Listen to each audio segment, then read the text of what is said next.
The Question Is, from Thinking Focus.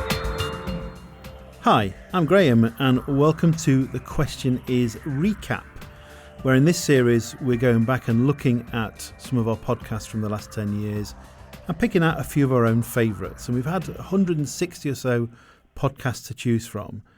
In this recap, I'm looking at an area that still feels as relevant today as always, and was still incredibly relevant even before we did the podcast. So the theme of this one is change. We have several podcasts that are based on change. This one, if you want to go and find the full podcast, is number 106. Why do some people react to change harder than others? And it's from May 2023. In this podcast, Rich and Ricky talk about change, but the area of change they focus on particularly is people going through change. When we think about people going through change, there's a few things that the podcast talks about that really stand out. They talk about the future people imagine is not always kind of the same as maybe an organisation might want people to think about. But a really great question that Rich poses that then is discussed between Rich and Ricky is when thinking about the future going through change, people having the thought about, is it real or is it all in my head? And what that leads to in the podcast is a conversation about certainty and uncertainty and emotional responses. So let's have a listen to Rich and Ricky talking about that. Actually, maybe I've got a view in mind about what the future is, but there's a good chance it's not real. It's just in my head, and I've imagined that things will go a certain way and I'm sort of living into that. And then when change happens, and let's face it, most of the time organizational change is outside of my control. It's happening to me. When change happens, it threatens that view.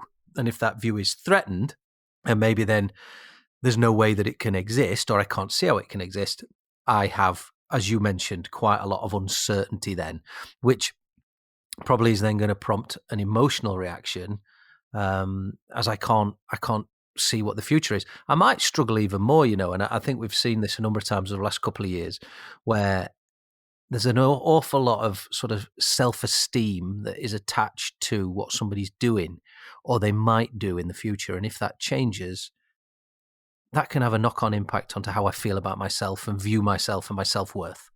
Well, yeah, of course, because, we become comfortable, confident, we perform in the role that we're doing. And then now the game has changed and all of a sudden, well, is it me? Am I the right person for this? Do I have the skills to do this? So, we start to play through these almost imposter syndrome that might kick in that goes, well, am I good enough to do this role, how it's shaped up now? Or, I was absolutely comfortable in what was done before. And of course, the expectations might change too. So, before I had normality in fitting my work, my life, my social life in there.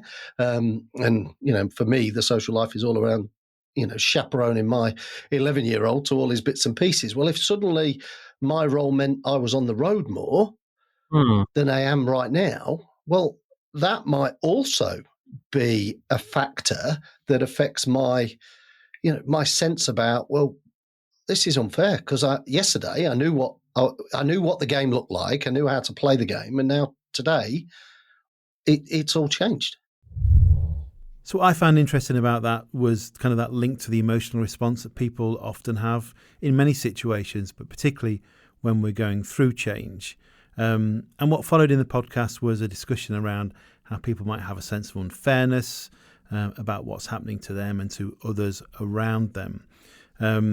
Another thing that stood out for me within the podcast was exploring the question about, do I really know my people?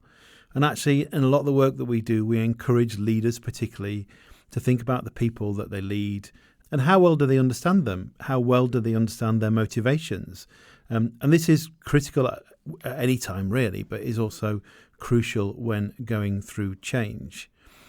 So we're going to listen to another clip where Rich and Ricky talk about this understanding. Do people have this understanding of their people? and what that might mean? Particularly, do we understand the whole package that somebody brings to work? And I think for managers and leaders, it always comes back to, do I really know my people?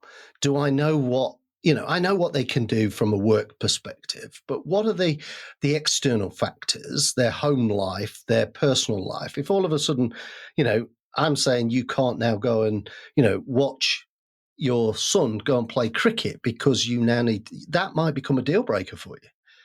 And actually, do we want to lose you because of that? So, really it's about understanding more than just what you do as a job and understanding the whole package so that we can help you to adapt to that new world. Because, the conversation I had with this client earlier in the week, I say, what if they don't like the change? I said, the change is not up for negotiation. We are making the change. We've done the thinking, one would hope, about what the future looks like. Our job is to help them understand how they fit into that. And if they don't, well, that's okay. Let's have an adult conversation about how that works. But fundamentally, we have to go through the process of helping them to understand what the reality is. Because I think you made that really interesting point that says, I've almost played the future out in my mind. I've seen it. Therefore, all of a sudden, you've changed my future view. Yeah. And I feel, that's almost an affront because I've already worked out what it's going to look like, where I'm going to sit, who I'm going to be with, who's going to come on that journey with me. And all of a sudden now, like I say, all bets are off. So what was interesting for me in that podcast was, as the conversation carried on, was it led to a discussion about actually we need to understand our people. And I would wholeheartedly suggest that that's at any time, not just going through change. But also kind of the reality with a change in an organisation is a change is going to happen. And if people want to stay in the organisation, they do need to think about how they fit in. And as leaders, we need to kind of help that and facilitate that or explore other options with them. Because the change will happen, the change is not going to stop. Just because, say, I don't like it and it doesn't feel like it's something that I want to be involved with. The podcast was followed by 107, which explored more details around change. And actually, it's 106, the one that we've just talked about, did leave us with a bit of a cliffhanger ending. So if you do listen to the whole podcast, you'll probably need to stay on and pick up 107 too. So for me, when we've explored 106 and looked at the couple of clips that we've looked at, still feels as relevant to me today as it's always been.